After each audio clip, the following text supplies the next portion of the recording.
Hello, my name is Jenny Zalaro Andrews, and I'm going to walk you through my capstone innovation project called Rapid Cycle Point of Service Methodology for EHR Implementation. To begin, healthcare is a system which, like any system, operates to achieve value. In healthcare, value is governed by the triple aim, which is a tripartite mission of better health for populations, better care for individuals, and lower costs through efficiencies. Like in any system, the ability to achieve value is largely dependent on the free flow of information between elements in the system. And so in healthcare, electronic health records, or EHRs, are a vehicle for this type of information flow. There are many benefits associated with EHRs that directly relate to the triple aim. For example, the data collected via EHR support population research, which can positively shift the health trajectories of certain groups of people. EHR functionality like integrated decision support promotes safer care for individuals, and EHRs also facilitate immediate access to information which assists in targeted clinical decision making that results in reductions of unnecessary and costly testing. Yet despite these benefits, there remain significant challenges to full adoption.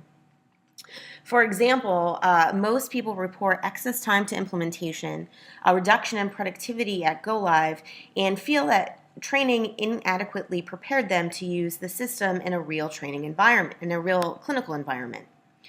As such, my capstone project addresses these barriers to implementation and proposes a re-envisioned model for EHR implementation that's designed to address the barriers and enhance and expedite the time to full adoption so that the EHR benefits that we mentioned can be realized sooner.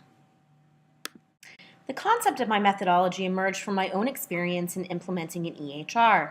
Despite significant financial and time investments, our implementation was wrought with challenges. First, staff were really dissatisfied with the classroom training and felt that it didn't adequately prepare them to use the product in the real clinical environment. That caused significant disruptions in clinical volume, and that, paired with revenue cycle bugs, negatively impacted the institution from a financial perspective. Reflecting on what went wrong and how implementation might have been improved, I was reminded of the old adage, if only we knew then what we know now. What if we had been able to leverage the lessons gleaned through real use of the system, lessons like problematic workflows, missing data, fields, system bugs, etc., before the system was officially in use? What if we brought training to the bedside? This is how my rapid cycle point of service methodology will work. First, we'll break training into task-based modules like triage or vitals. Then, we'll assemble small groups of diverse teams and review some basic system functionality and discuss the learning objectives of each training session.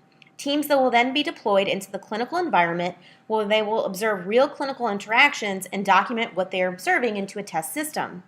We'll then reassemble the group and discuss what went well and what could be improved upon. The group will reach consensus about system modifications, and those modifications will be sent to developers for execution. Once changes have been made, the process will repeat. In this way, users will get real experience with the system in the clinical environment before its actual implementation. They will also have a chance to discover problems or make suggestions about improvements and feed that information back into the system design. The final product should be more closely aligned with users' needs before deployment, which will mitigate the barriers we previously discussed and expedite realization of the benefits cited. If my project were to be a success, the benefits of EHR technology should be demonstrated through improvements in the areas of patient safety, cost of care, and overall health experience. Indeed, the value of our product can be quantified through key performance indicators such as lower medical errors, higher compliance rates with safety functionality, and measurable increases in revenue. We'll also track other indicators of efficiency like volume trends and impact to length of stay, and we'll use qualitative measures to capture perceptions regarding system efficiency, impact on communication, and overall satisfaction. To test the validity of the innovation idea and assess the likelihood for its success, I evaluated it within the context of best available research evidence and through the perspective of professional expertise. From the research evidence, I learned that higher levels of EHR adoption are in fact associated with better performance and process adherence, and that rates of adoption can be influenced through adhering to best practices in implementation. So this evidence validates my idea. I also learned that optimizing EHR technology occurs in an iterative fashion over time, and in fact, one of the articles explicitly suggested designing the technology and workflows to facilitate the use of the technology concurrently. This suggests that there is a high likelihood that my iterative point-of-care methodology will actually be successful. I also took a deeper dive into my own experience. I started by examining the lessons that we learned from pre-implementation site visits. I also aggregated anecdotal feedback that I received through personal communications and referenced surveys and other key performance indicators collected post-implementation to analyze trends. Not surprisingly, the body of evidence consistently reported disruptions associated with the introduction of the technology and linked those disruptions to inadequacies from classroom training. Thus, my approach of moving training from the classroom to the bedside should address these specific findings. Glasser and Salzberg explain that IT investment should enable the organization to reduce costs, improve service, enhance the quality of care, and in general achieve its strategic objectives. As we've already established, EHRs have the ability to do just that when fully adopted and optimally utilized. To this end, my program represents a complementary strategy for managing the potential value of EHRs into existence. There is a really interesting paradox of EHR implementation, and that is that it's often the best practices of implementation, practices like robust training programs and the use of external consultants, that drive initial costs of implementation so high that it makes it difficult for institutions to realize a financial return on their investment. Many prominent institutions have experienced significant financial loss following the implementation of an EHR. Sometimes this loss endures for years. The value proposition of my innovation is that by decreasing the duration of negative impact after go-live and expediting the realization of financial gains associated with EHRs, the aggregate money saved or collected in the period between go-live and when benefits would have been realized using standard deployment methodology will more than pay for an institution's investment in my product. Based on available research in this area, I estimate that my enhanced implementation methodology will result in a faster trajectory for hospitals to realize the benefits that can be quantified as either cost savings or increased revenues. Overall, the return on my investment over the first year of implementation will be 580%, with break-even occurring in month 2. There are external forces which will impact my ability to manage change, and these forces are mostly related to healthcare policy. For example, all components of our process, including system design, training, levels of security, etc., must be executed in accordance with HIPAA guidance. It is important to remember that interpreting federal health IT policies in applying them within a single institution is a major component of any EHR implementation. As such, the success of our program is contingent on our institutions with whom we're working having a formal process in place for identifying the need and establishing the content of internal policies related to the use of EHRs. These policies will address things such as access by role, audit processes, and the use of standardized templates or order sets.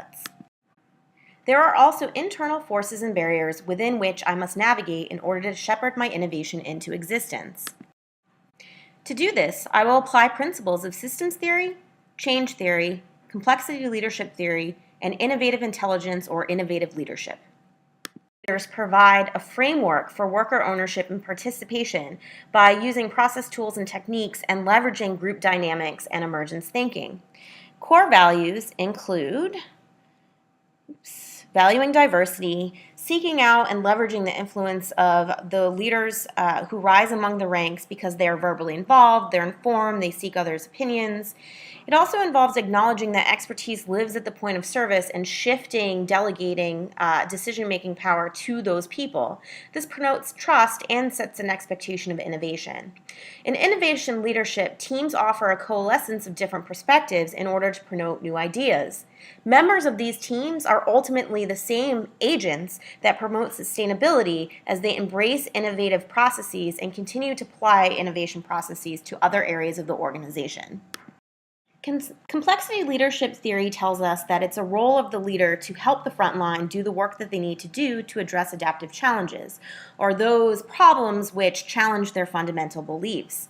Complexity leaders know that the system and the elements of the system have equal influence over each other. And so they use the system itself to create an environment where people can safely transcend old paradigms and accept new ways of thinking.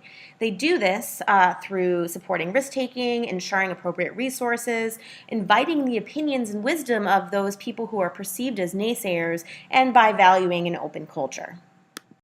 Finally, change management theory tells us that transformative change occurs through the amplification of small differences.